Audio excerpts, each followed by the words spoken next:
मैं doctor Kirti Mathur, associate professor political science, government Meera girls college, Udaipur. Students, आज हम बीए सेकेंड ईयर का फर्स्ट पेपर मॉडर्न कॉन्स्टिट्यूशन में second unit में अमेरिका का संविधान है, उसमें हम अमेरिकी संविधान के क्या सोर्स हैं, उन पे चर्चा करेंगे। सामान्य व्यक्ति के लिए 1787 में फिलाडेल्फिया सम्मेलन द्वारा निर्मित प्रलेख ही अमेरिकी संविधान है, किंतु पॉलिटिकल साइंस के स्टूडेंट्स के लिए यह सोचना उचित नहीं होगा कि वर्तमान समय में अमेरिका की शासन व्यवस्था का संचालन एकमात्र इस प्रलेख के आधार पर ही किया जाता है। अमेरिकी संविधान को निर्मित संविधान की श्रेणी में रखा जाता है, लेकिन इसका अभिप्राय यह नहीं है कि अमेरिकी संविधान का विकास नहीं हुआ है। 18वीं सदी का कृषि प्रधान देश आज औद्योगिक दृष्टि से विश्व का अत्यंत विकसित राष्ट्र है और अमेरिकी संघ में आज 13 के स्थान पर 50 राज्य हैं। नवीन परिस्थितियों के अनुसार, अर्थात बदलती हुई परिस्थितियों के अनुसार संविधान में परिवर्तन होना आवश्यक था और यह परिवर्तन हुआ भी है। प्रसिद्ध राजनीतिक विचारक मुनरो का मानना है कि यह संविधान 1787 का तिथि चिन्ह रखते हुए भी इन गुजरे हुए वर्षों में निरंतर विकसित, विस्तृत और नवीन परिस्थितियों के अनुकूल होता गया। तो अमेरिकी संविधान के सोर्स क्या हैं, हम इन पे चर्चा कर रहे हैं। प्रथम है फिलाडेल्फिया सम्मेलन द्वारा निर्मित संविधान। अमेरिका का संविधान का जो मूल ढांचा है वो अब भी वही है जिसे कि 1787 में फिलाडेल्फिया सम्मेलन द्वारा तैयार किया गया था। यह ढांचा संविधान का वह अस्थि पंजर है जिस पर संवैधानिक संशोधन, व्यवस्थापन, न्यायिक निर्णयों और परंपराओं ने आवश्यक चर्बी चढ़ाने का कार्य किया है। इसी तरह अमेरिकी संविधान का एक और सोर्स है संवैधानिक संशोधन। अमेरिका के संविधान में अब तक 27 अमेंडमेंट्स संवैधानिक संशोधन हो चुके हैं। हम जो प्रमुख संशोधन हैं उनका यहाँ उल्लेख करेंगे। फॉर एग्ज़ाम्पल, प्रथम 10 संशोधनों द्वारा नागरिकों के अधिकार पत्र को सम्मिलित किया गया। संशोधन 13, 14 व 15 गृह युद्ध जनित संशोधन है। 17वें संशोधन द्वारा सीनेट के लिए प्रत्यक्ष निर्वाचन की पद्धति को अपनाया गया। 19वें संशोधन द्वारा स्त्रियों के विरुद्ध मताधिकार संबंधी भेदभाव का अंत किया गया और 26वें संशोधन द्वारा मताधिकार की आयु 21 वर्ष से घटाकर 18 वर्ष की गई। नेक्स्ट, व्यवस्थापन या कांग्रेस अधिनियम।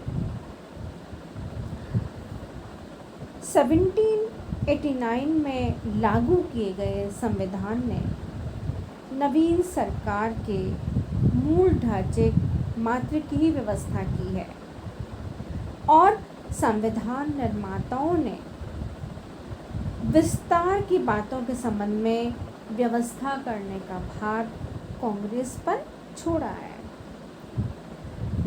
अतः कांग्रेस ने अनेक ऐसे अधिनियम पारित किए जिनके आधार पर सरकार के अनेक अंगों के संगठन, उनकी शक्तियों को निश्चित किया गया है।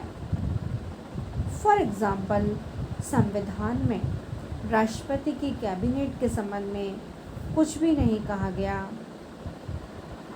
विभिन्न कार्यपालिका विभागों के संगठन और कार्य कांग्रेस के द्वारा पारित अधिनियमों के आधार पर ही निश्चित किए गए हैं। इसी प्रकार कांग्रेस के द्वारा अधीनस्थ संघीय न्यायालयों के संगठन और क्षेत्राधिकार को निश्चित किया गया है। बजट और विधि निर्माण की प्रक्रिया भी कांग्रेस ने निश्चित की है। अमेरिकी संविधान का नेक्स्ट सोर्स है कार्यपालिका द्वारा विकास। अमेरिकी संघ की कार्यपालिका अर्थात राष्ट्रपति ने भी संविधान के विकास में महत्वपूर्ण भूमिका निभाई है। अमेरिकी संविधान पर विभिन्न राष्ट्रपति Jackson, Lincoln, Theodore Roosevelt, D Roosevelt की छाप देखी जा सकती है। इन राष्ट्रपतियों ने अपनी कार्यपालिका शक्तियों का बहुत ही प्रभावपूर्ण तरीके से प्रयोग करके व्यवस्थापिका और प्रशासन दोनों पर अपना नेतृत्व स्थापित किया। अमेरिकी संविधान में कहीं पर भी मंत्रिमंडल का उल्लेख नहीं है, किंतु प्रथम राष्ट्रपति वॉशिंगटन ने मंत्रिमंडल की रचना की और वे परामर्श लेने लगे। तभी से मंत्रिमंडल शासन का एक आवश्यक अंग हो गया। इसी प्रकार संविधान ने युद्ध की घोषणा करने की शक्ति राष्ट्रपति को नहीं दी, लेकिन वुडरो विल्सन और फ्रैंकलिन डी रूजवेल्ट जैसे राष्ट्रपतियों ने कांग्रेस से अधिकार प्राप्त किए बिना ही सेनाओं को युद्ध में लड़ने और युद्ध की तैयारी दिखाने के लिए भेज दिया। इन राष्ट्रपतियों का दृष्टिकोण था कि संविधान वैसा ही है जैसा वे कहते हैं और करते हैं, और उनका ये विचार मान्य भी हुआ। नेक्स्ट है न्यायिक व्याख्याएं। न्यायिक व्याख्याओं ने भी अमेरिकी संविधान के विकास में महत्वपूर्ण भूमिका अदा की है। कांग्रेस या राज्य को व्यवस्थापिका द्वारा पारित कानून या प्रशासनिक सत्ता के किसी कार्य को जब सर्वोच्च न्यायालय या अन्य किसी संघीय न्यायालय में इस आधार पर चुनौती दी जाती है कि वह संविधान के प्रतिकूल है, तो न्यायालय निर्णय देने के पूर्व संविधान से संबंधित प्रावधान की व्याख्या करता है और अब व्याख्या करके अपनी नवीन व्याख्या से परोक्ष रूप से संविधान को संशोधित करता है। सर्वोच्च न्यायालय ने संविधान को महत्वपूर्ण दिशा प्रदान की। निहित शक्तियों का सिद्धांत, जिसने कि संघीय कांग्रेस को इतना शक्तिशाली बना दिया, ये सर्वोच्च न्यायालय की ही देन है।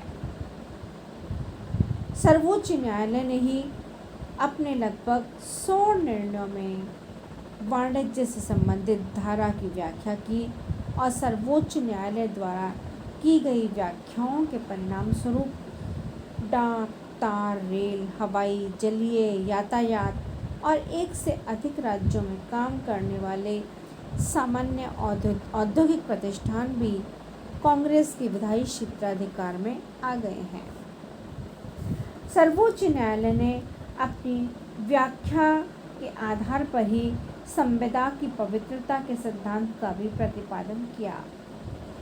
न्यायिक निर्णयों का संविधान में इतना अधिक महत्व है कि मुख्य न्यायाधीश रूस ने कोलंबिया विश्वविद्यालय में भाषण देते हुए कहा था कि हम संविधान के अंतर्गत हैं।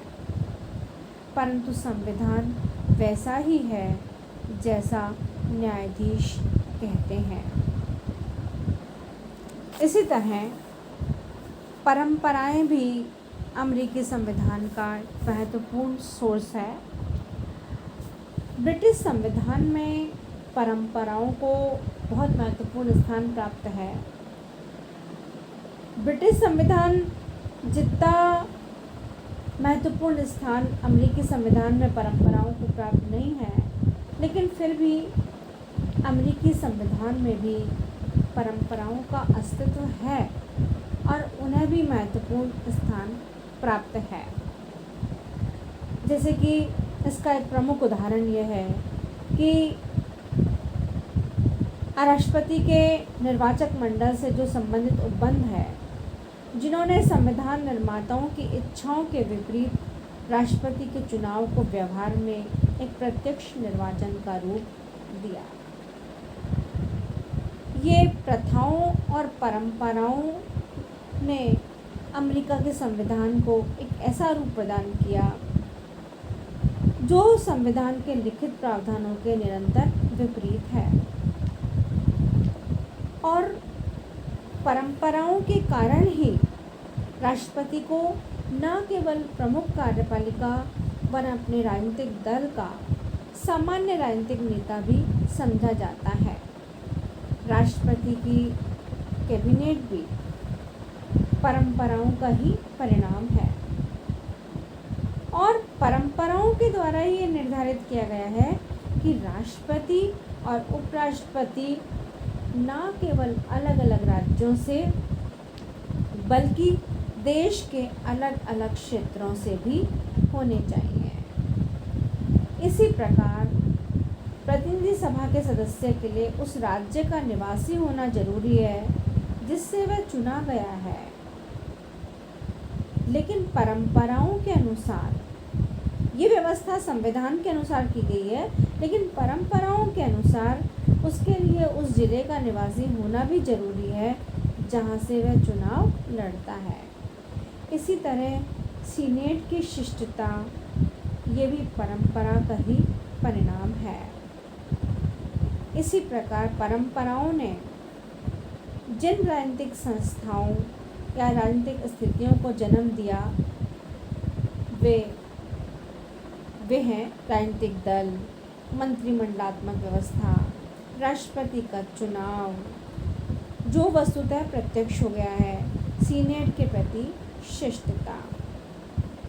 अतः 1787 में निर्मित जो संविधान है उसमें निरंतर वृद्धि और उसका निरंतर विकास होता रहा है। और इसी संबंध में राजनीति विज्ञान के विद्वान लॉर्ड ब्राइस ने लिखा है कि जैसे अमेरिका के राष्ट्रीय जीवन में परिवर्तन हुआ है, वैसे ही अमेरिका का संविधान भी बदल गया है। जनता की उस भावना में भी परिवर्तन हो गया है जिससे कि वह संविधान को देखती थी और इसलिए संविधान की अंतर्निहित भावना भी बदल गई है।